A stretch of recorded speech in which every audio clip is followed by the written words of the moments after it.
火脚准备。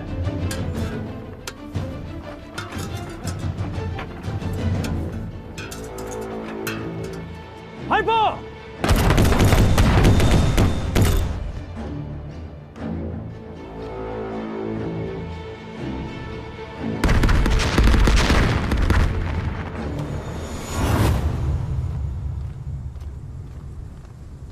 李德生那边准备的怎么样了？他说再给2天就能反击537.7了。 8号的日志看了吗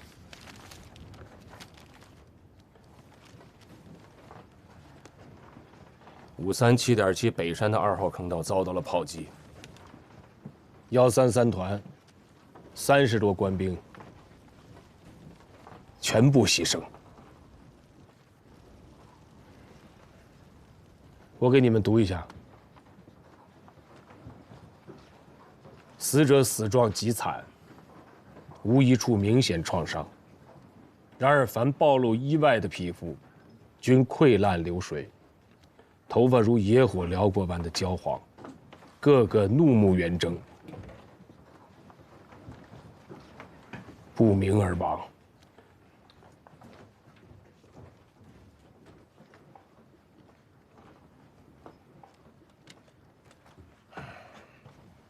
李伪军大量的使用 化学炮弹，类似这样的情况不止一处啊！我跟李德生通完电话，他保证11号反击。很多战士在坑道里面已经17天了，对他们来讲，度日如年呀。还能提前吗？李德生说，这已经是最快的时间了。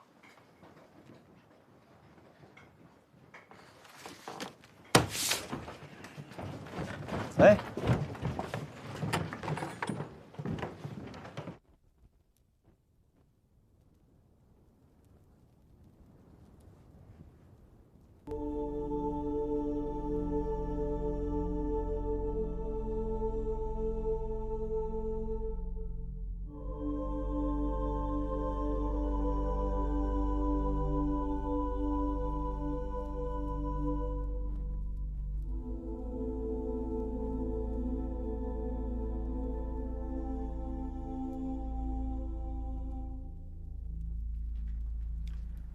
命令让我听你的，你就说吧。你想怎么办？37年在临泽，我们被马家军包围。当时城里面剩下的，是一个编制不全的警卫连，一个直属队，还有一个妇女团。那就是兵工厂和医院的人啊。城外是数万马家军。当时。 供给部的部长郑义斋，他是总指挥，他就跟我说：“说秦继伟，后勤我在行，打仗你在行。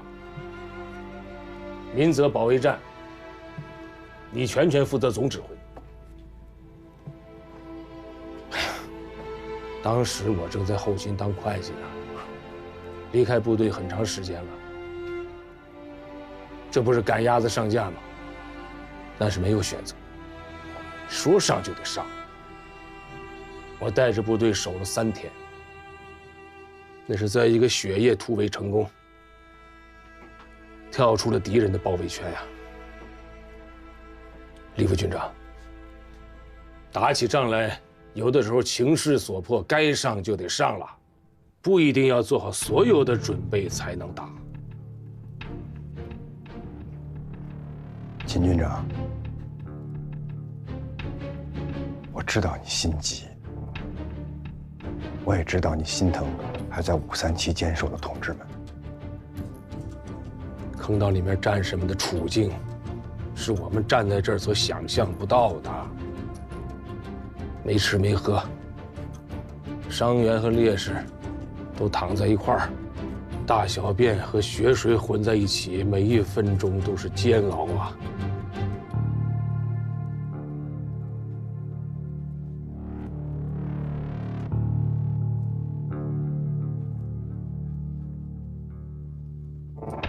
李副军长，咱们都是打了几十年仗的人了，哎，我是最讨厌我在前面指挥，后面有人指手画脚的。虽然我是总指挥，你是前指，但我绝对不干涉你的指挥权，啊。但是我还是要说，11号的反击，如果能提前1分钟，坑道里的战士们就少受1分钟的苦。秦军长，你说的这些我都明白。你说37年，据我所知，当时你们的部队都撤了，按道理，你们也该撤。可是你们非但没撤，还多坚持了1天，就是因为这1天，等来了那个雪夜，才有机会成功突围。我们都是出生入死10几年的人了，什么时候该动，什么时候该撤，我们心里都很清楚。这个事情要是搞错了，会死很多人的。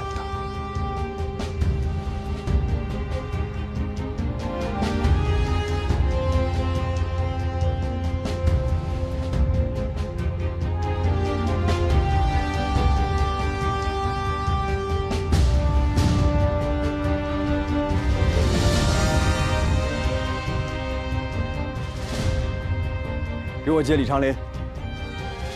你们那边准备的怎么样？不要和我说困难，一句话，务必在11号进行反击。另外，如果有条件，你自己临机决断，可以提前发起反击。对，可以提前发起反击。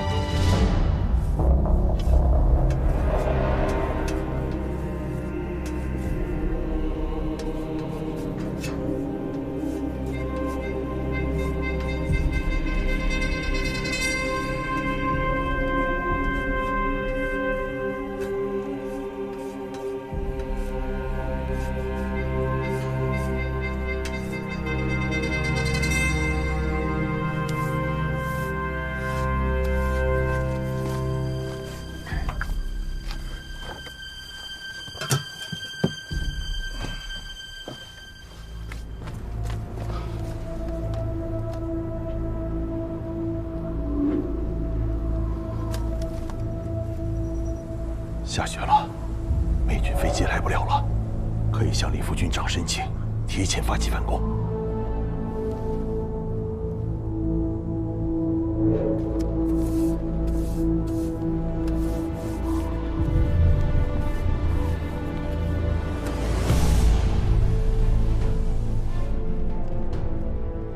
李长林刚才来电话，说他打算提前2个小时进行反击。你给秦军长打电话，把这个好消息告诉他，让他放心。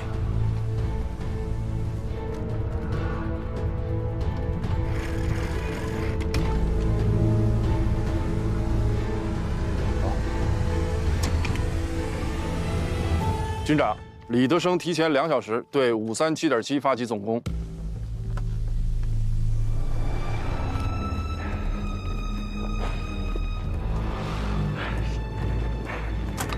형, 중공군의 공격이 앞당겨진다는 정보가 있어. 걱정하지 마. 우리가 고지 위에 있는 거 잊었어? 그리고 미군한테 받은 포탄들이 남아돌아. 우리가 화력에서 딸릴 일은 없지. 언제든지 오라고 해.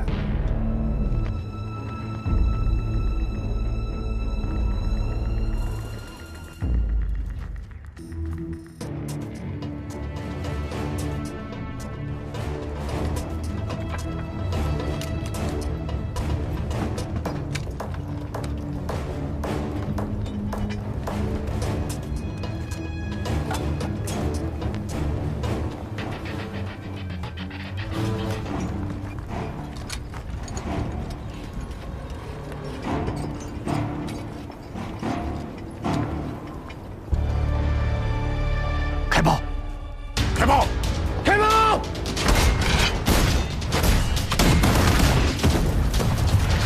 攻击他！小心！攻击啊！防止攻击！注意！所有卡秋莎准备发射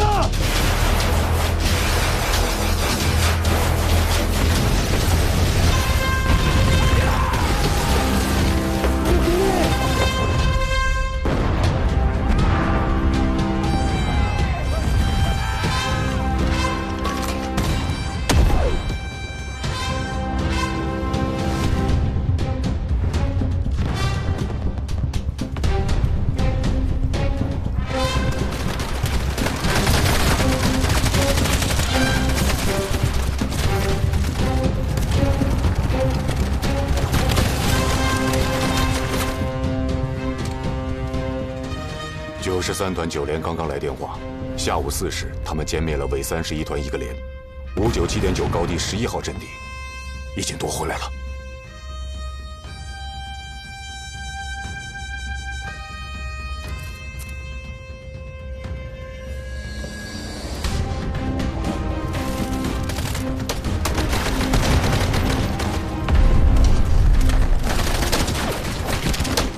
92团1营1连攻下了北侧山棱456号阵地，伪军请求了联合国军的增援，命令他们必须守住阵地，保证7连的侧翼安全。是。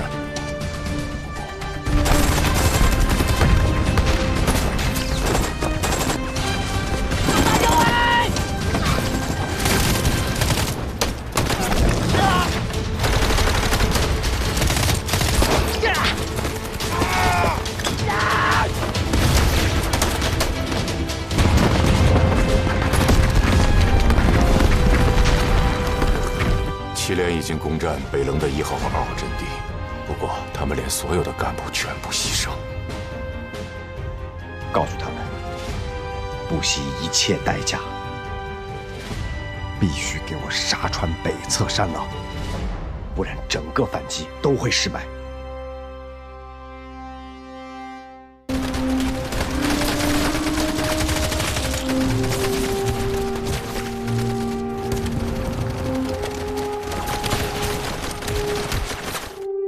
7连已经攻占北棱的1号和2号阵地，不过他们连所有的干部全部牺牲。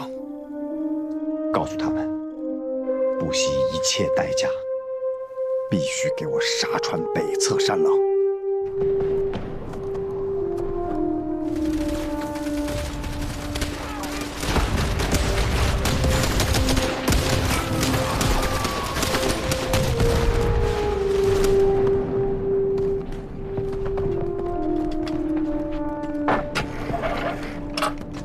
请转1号坑道。1号坑道段显峰，请讲。7连只剩下19人。收到。还有什么情况？没有了。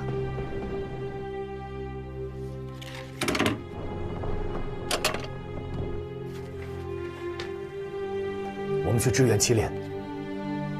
走。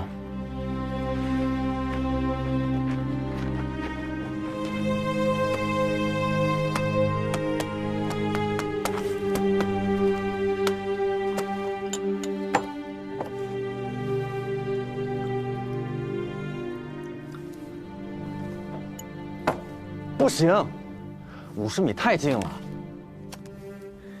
7连在537.7北山的战斗中打的只剩下19个人了，敌人还在不断的增援，我们只能从侧翼迂回去增援他们。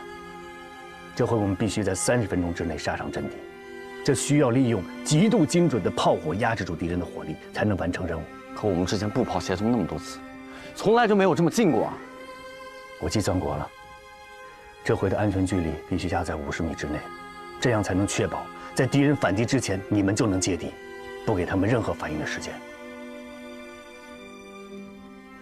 不这么做，就完成不了任务。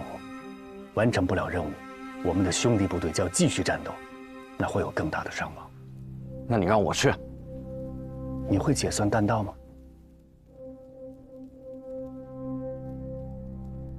没时间了，听我的。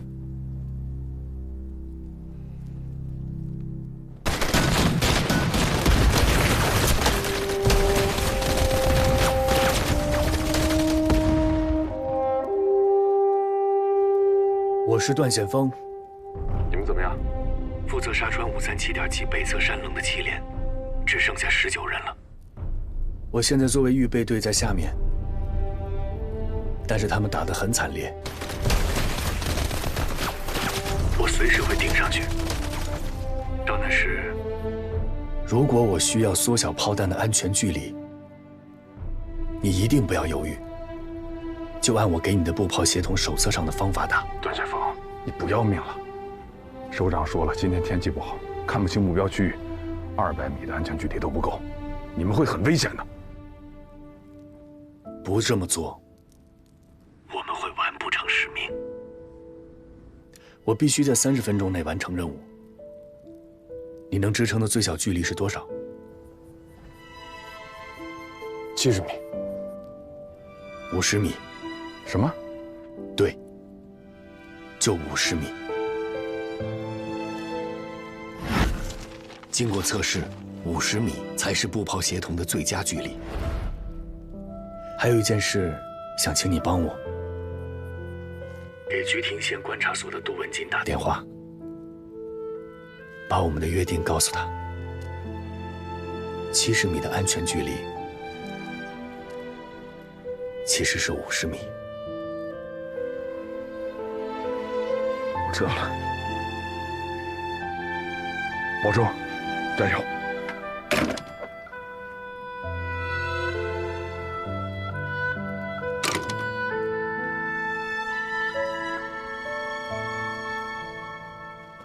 目前看已经没有别的办法了，段显峰的话应该可以。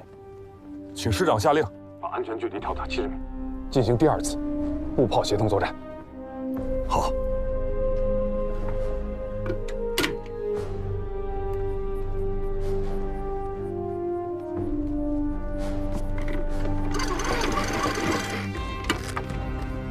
接菊亭县观察所。菊亭县观察所，请讲。这件事情，他只让我告诉你一个人。70米的安全距离，其实是50米。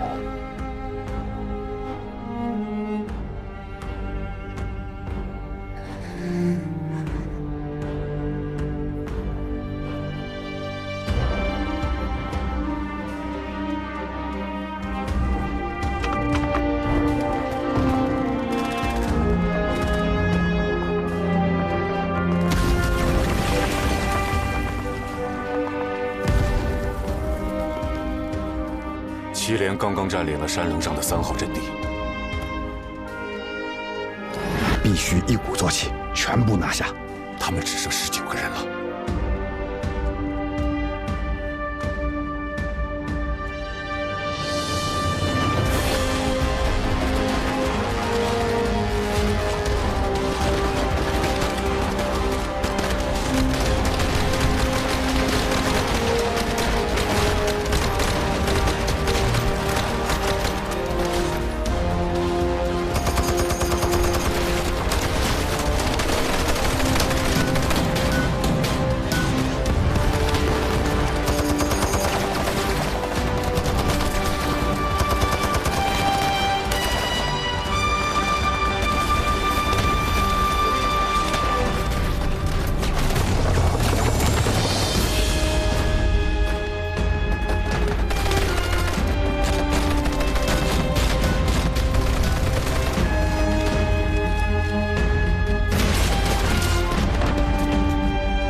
雪天会严重影响观察所的观测，我要给木兰一个明确的目标。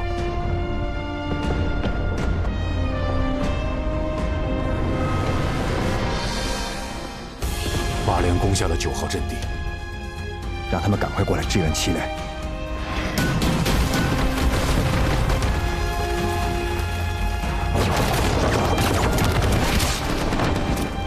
彭举呼叫木兰。thống举呼叫木兰。木兰收到，请回答。你怎么了？告诉炮兵，让炮火跟着我的红旗上。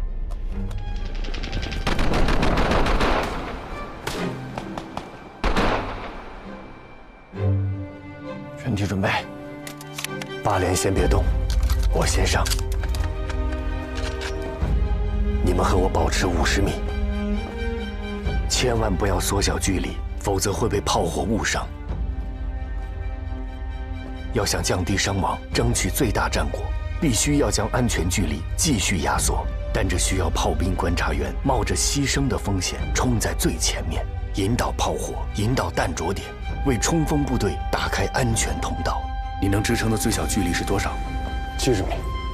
50米。50米？对，就50米。你知道吗？50米是必死的距离。不这么做，我们会完不成使命。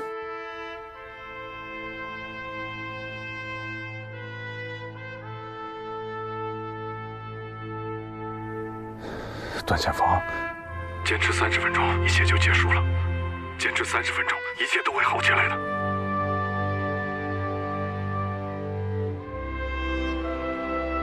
我怕疼，剩下的看你了。放心吧，我的炮很准的。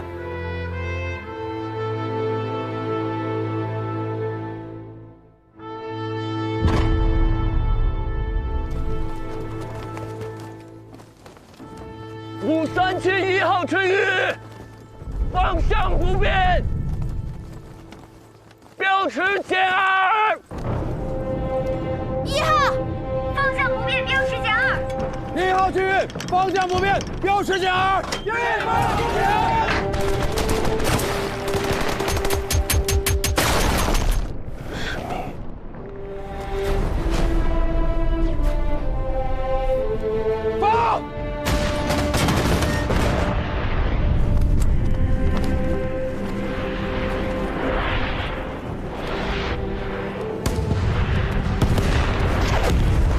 20米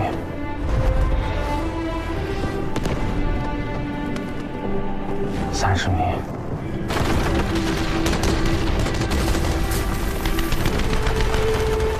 ，40。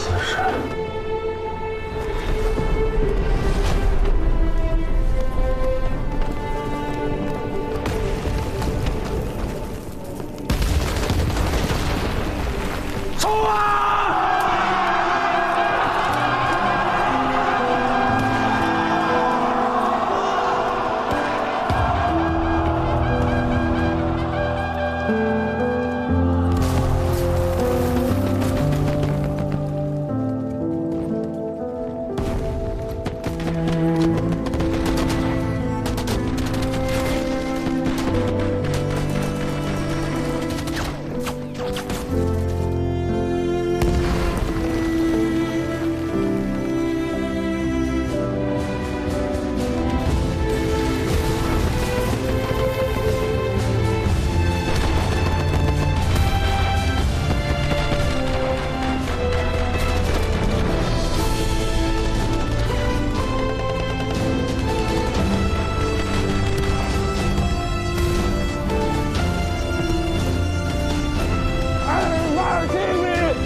让炮火跟着我的红旗上！你会死的！为了新中国，向我开炮！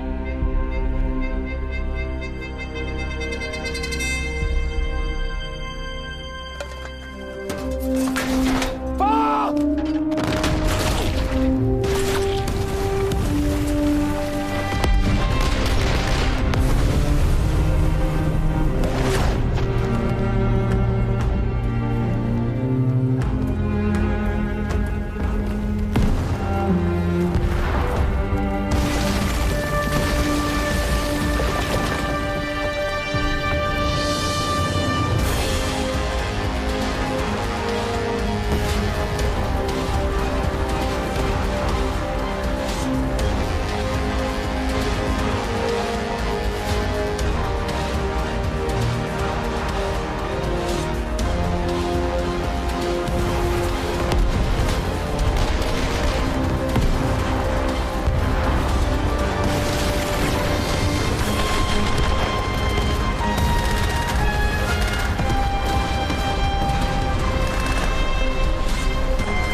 兵都有。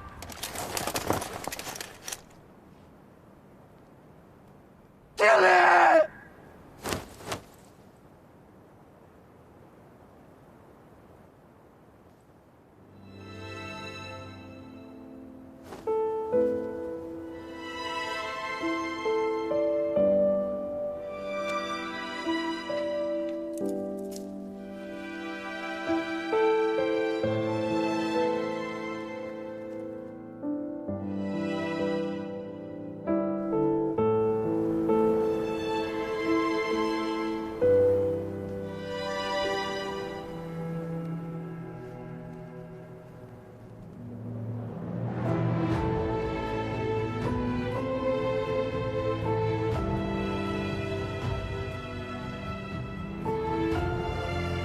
上甘岭战役的胜利，彻底粉碎了联合国军的金化攻势，给敌人以沉重的打击，创造了世界现代战争史上坚守防御作战的范例，打出了著名的上甘岭精神。第12军与第15军换防后，继续在上甘岭的阵地上与敌人争夺，成为战役的主力。他们面对敌军的进攻，坚守阵地，采取了勇敢的防御和反击战术，与敌人进行了多次激烈肉搏战，用顽强的意志和顽强的战斗精神击退了敌军的进攻。在12军接手上甘岭后，联合国军多次发动大规模进攻，在597.9与537.7两个阵地疯狂展开反扑。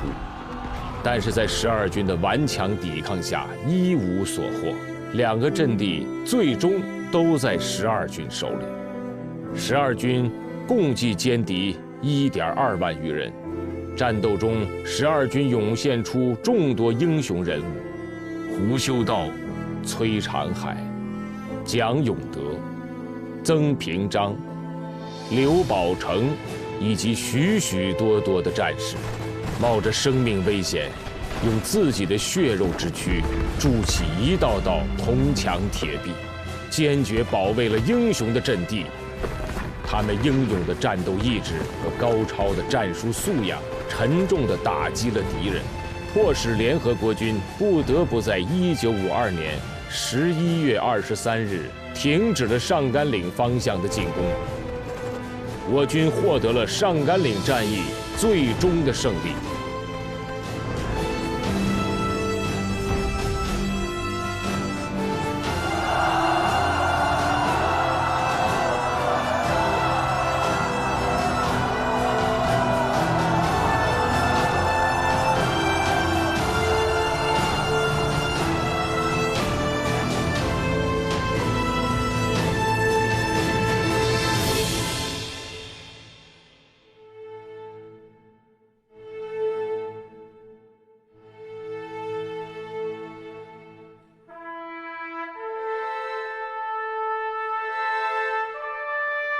苗生，当你看到这封信的时候，我已经牺牲了。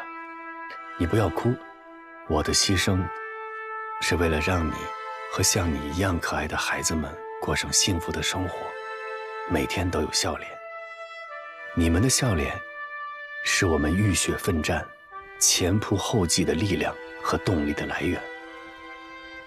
你们要好好活，要幸福，未来会很美好，祖国会很富强。替我去看看那个时候的中国，是否和平、繁荣、灯火辉煌。别了，我的女儿，敬礼，爱你的爸爸，段显峰。1952 10月27。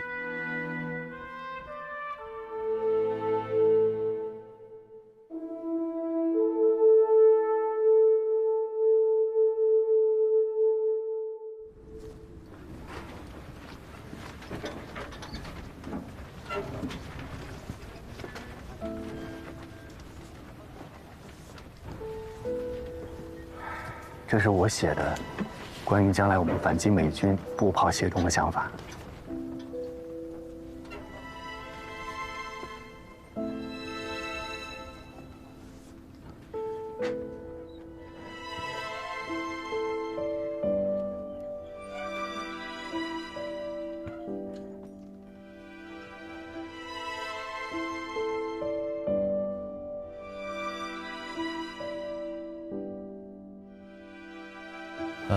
我想让你写一封推荐信，推荐双喜去陆军学校学习。第一步兵学校的领导，您好，我是15军军长秦基伟，在这里，我向你们推荐我们军的战士双喜同志到贵校学习。此战士实战经验丰富，曾在上甘岭战役中突击美军阵地，与战士们顽强坚守坑道。望贵校能接受双喜同志，使其能够接受系统学习，未来成长为一名高级的军事人才。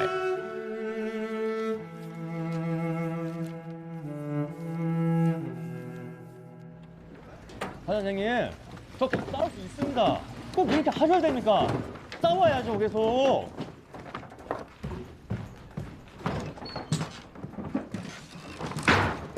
예, 대장님. 뭐 사단장님 어찌한 거 아니지? 앞으로 날 연대장에 부르지 마. 나 방금 의병 전역했어. 왜? 뭘 왜야? 아니 형, 나 형 존경하는 거 알지? 형만의 애국자가 어딨어? 이런 군인을 보내는 거 아니지? 아직도 모르겠어? 쟤네들은 그냥 연기를 하고 있는 거라고. 이 나라를 진심으로 생각하는 사람은 아무도 없어.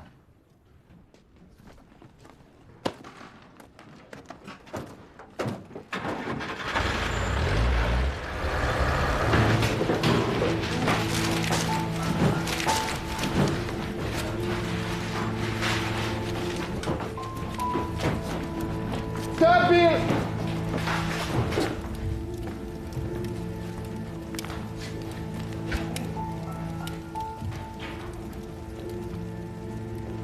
金大道 I didn't expect it to be you.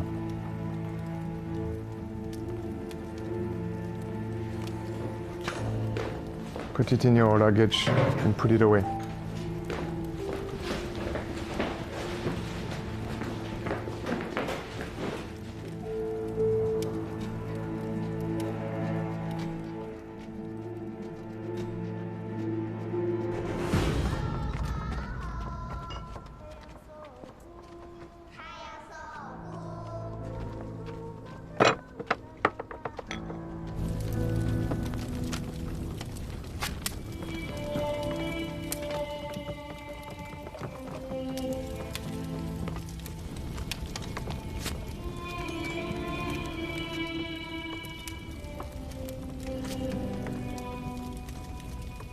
我们胜利了，来之不易的胜利，是15军与12军团结协作、浴血奋战的胜利。带上，预备！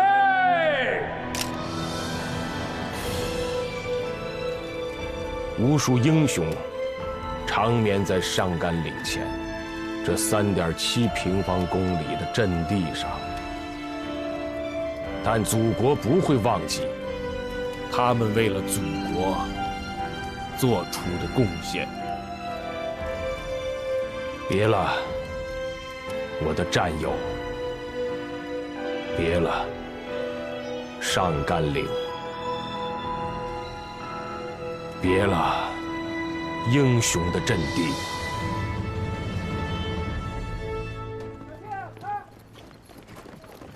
军长。 这支钢笔是王鲁牺牲的时候托我带给您的。本来刚一下阵地，我就想给您，但我知道王鲁是您的心头肉，所以好几次都开不了口。现在仗打赢了，要回去了，我想这是王鲁的心愿。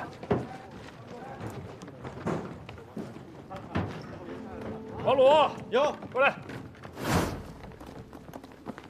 拿着。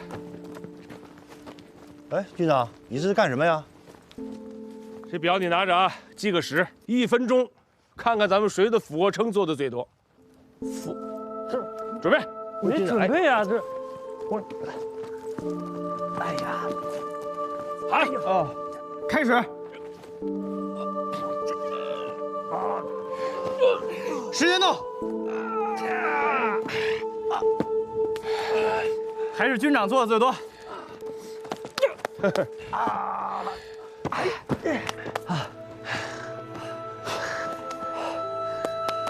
看看你们累的这个样子，都跟那个段显锋一样，才挖了几下坑道啊，累得浑身是汗，那汗都能浇2亩地了。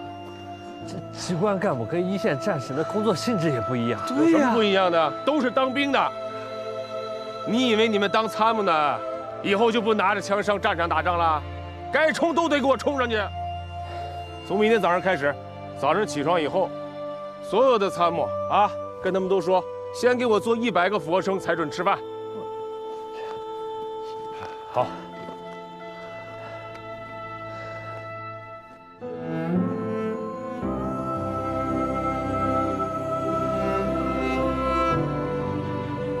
喝点水去吧。是。他们机关干部还是弱了一些，我们警卫连军事素质就特别好。是吗？1分钟能做多少个呀？怎么也100个吧。做200个。啊？500个。是。500。盯着。是。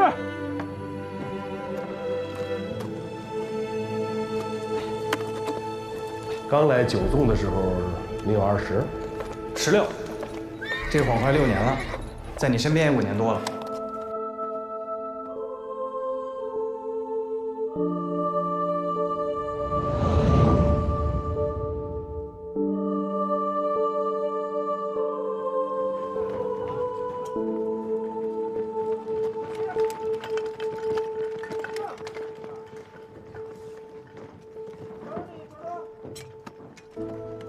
都是我的心头肉，你留着吧。谢军长。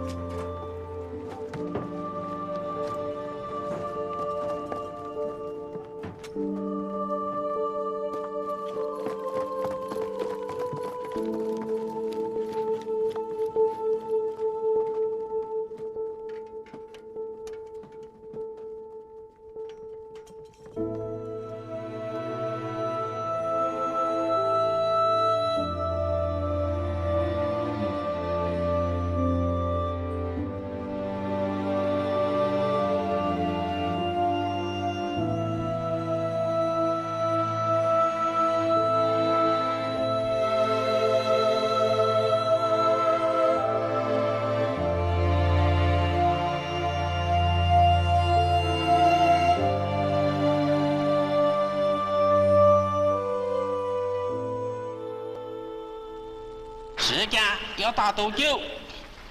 我看我们不要做决定。过去是有倒了门，以后是有爱是好耶，或者美国的将来的什么总统，由他们去决定。就是说，他们要打多久就打多久。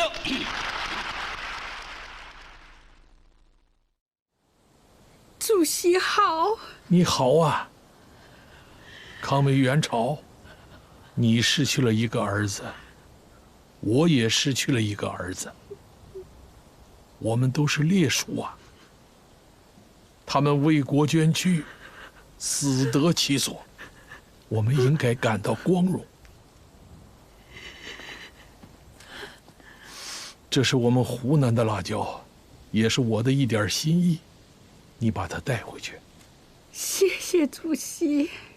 保重身体，谢谢。好好生活。哎，好日子还在后面呢。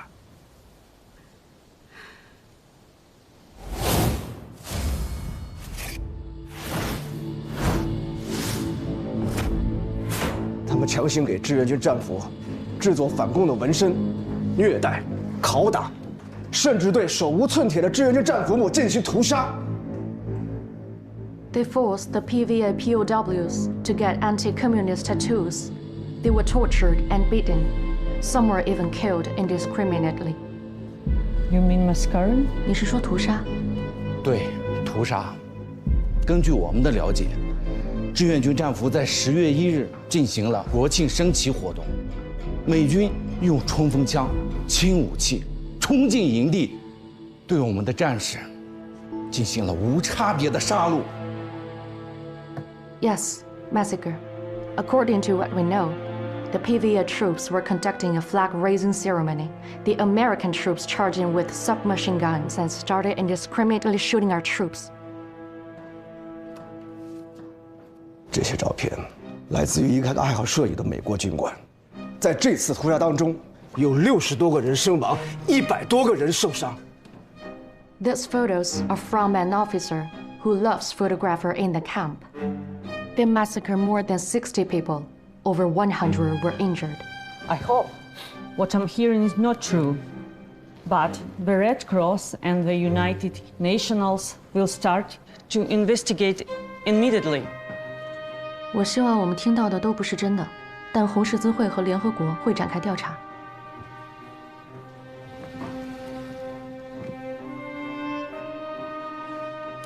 我不知道你们作何感想。我眼中看到的是，我们的爱国者，在完全无辜的情况下，被你们那群所谓正义和人道的恶魔折磨和屠杀。不，这绝对不允许。我们从来没有这样对待过联合国军的俘虏。我们是一个更文明的国家。I don't know what you guys think, but from the way I see it, it is that a bunch of innocent patriots that are being hurt, tortured, and killed by a bunch of self-proclaimed fighters of justice and human rights. No, it shouldn't be like this. We never did a single thing to any UNC prisoners of war. We are a civilized country.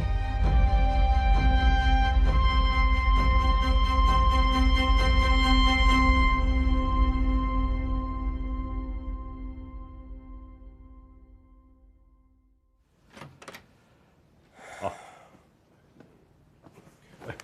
主席好，秦几位同志，劳苦功高，欢迎你啊！我代表15军全体官兵向您汇报来了。好啊，坐下说。哎，一路风尘仆仆啊，抽根烟解解乏。主席，我不抽烟。军长不抽烟？戒了。戒了。好，好，那我也不抽了。秦军长，你们能打硬仗，15军是一支从太和山走出来的年轻部队。你们打得好啊！啊，我们的部队就是这样，几个硬仗打下来，啊，就是主力了。美国人的钢铁硬，15军的骨头硬，谁更硬啊？事实证明，骨头比钢铁硬啊！是主席和军委指挥的好，是战士们打得顽强。志愿军战士在松骨峰、长津湖、上甘岭，让联合国军知道了什么是新中国，啊，让全世界人民知道了什么是新中国。帝国主义是不会轻易给我们和平的。我们党就是在发展中壮大起来的，我们不怕斗争，但是光敢于斗争还不行，还要敢于胜利。100年来，中华民族输的太多了，失败，斗争，再斗争，再失败。在上甘岭，在朝鲜，我们胜利了。所有被压迫的民族都期待这场胜利。在与帝国主义的直接较量中，我们太需要胜利了。将来，我们还要收复台湾，实现统一，告慰牺牲的烈士，建设强大的新中国。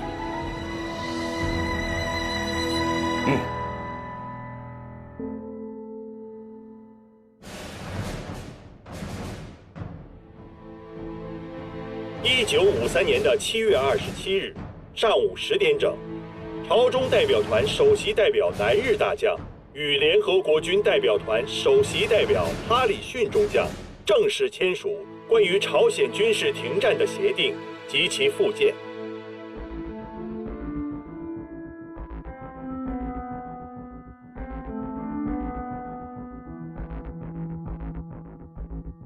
下午1时，美国陆军上将马克·韦恩·克拉克在汶山的帐篷里签上了他的名字。他后来在回忆录中写道：“我成了历史上签订没有胜利的停战条约的第1位美国陆军司令官。”晚10时，朝鲜人民军最高司令官金日成元帅与平壤首相府签字。经过板门店数次努力的谈判，我们得到了有利的结果。志司已经下达命令，于1953年7月27日晚10点正式停火。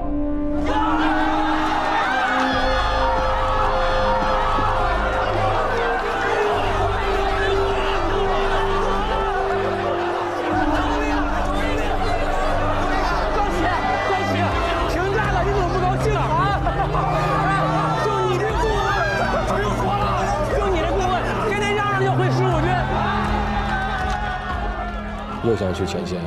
对，这2天天天听那炮弹声，听得我心里发毛，我真的太着急了。军长，您给我个机会，让我上前线吧。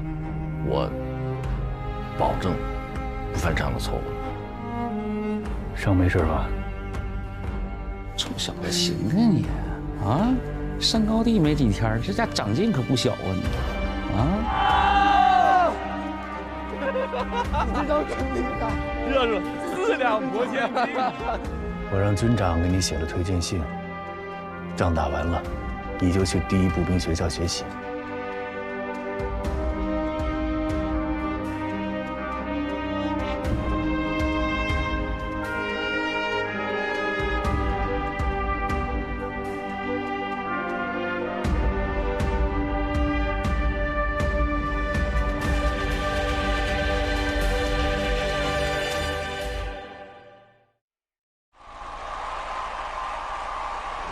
1953年7月28日上午9时30分，中国人民志愿军司令员彭德怀于开城松月堂在关于朝鲜军事停战的协定及其附件上正式签字。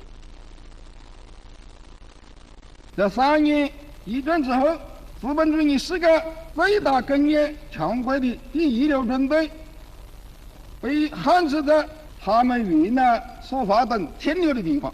西方牵流者以善意呢，只要在东方一个海岸上要去抵抗大炮，就是保住一个国家的势的，是一去不复返了。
老战友们，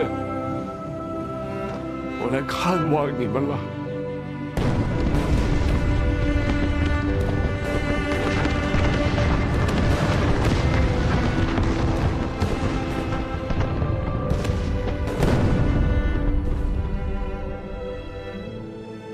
我想你们。